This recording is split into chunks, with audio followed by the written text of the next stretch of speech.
Vitamin, খনিজ এবং স্বাস্থ্যকর চর্বিযুক্ত কিছু খাবার রয়েছে যা চুলের ফলিকলকে পুষ্ট করে, মাথার ত্বকের স্বাস্থ্যের উন্নতি করে এবং চুলের সামগ্রিক শক্তি বাড়ায়। জেনে নিন চুল লম্বা না হলে কোন খাবারগুলো খেতে হবে। পালং শাক পুষ্টি সমৃদ্ধ সবুজ শাক যা স্বাস্থ্যকর চুলের উন্নতির জন্য চমৎকার কাজ করে। এতে রয়েছে iron, vitamin A, vitamin C এবং ফোলেট যা চুলের বৃদ্ধির জন্য প্রয়োজনীয়। ডিম বায়োটিনের একটি চমৎকার উৎস। এটি একটি বি ভিটামিন যা চুলের বৃদ্ধিতে কাজ করে। এই প্রোটিন চুল, ত্বক এবং নখ তৈরি করে।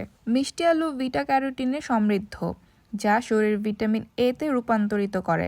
ভিটামিন এ মাথার ত্বককে স্বাস্থ্যকর সেবাম উৎপাদন বাড়াতে সহায়তা করে, যা চুলকে পুষ্ট করে এবং চুলকে শুষ্ক ও ভঙ্গুর হতে বাধা দেয়। বাদাম এবং বীজ, বিশেষ করে আখরোট, বাদাম, চিয়া সিড এবং ফ্ল্যাক্সিড পুষ্টিতে পূর্ণ, যা চুলের বৃদ্ধিতে সহায়তা করে। এগুলো ভিটামিন ই সমৃদ্ধ, যা মাথার ত্বকে রক্ত সঞ্চালন বৃদ্ধি করে। গাজর বিটা ক্যারোটিনের একটি বড় উৎস, যা শরীরে ভিটামিন এ তে রূপান্তরিত হয়। ভিটামিন এ সেবাম উৎপাদনকে উদ্দীপিত করে মাথার ত্বক ভালো রাখতে সাহায্য করে, যা প্রাকৃতিকভাবে চুলকে ময়শ্চারাইজ করে এবং পুষ্টি দেয়।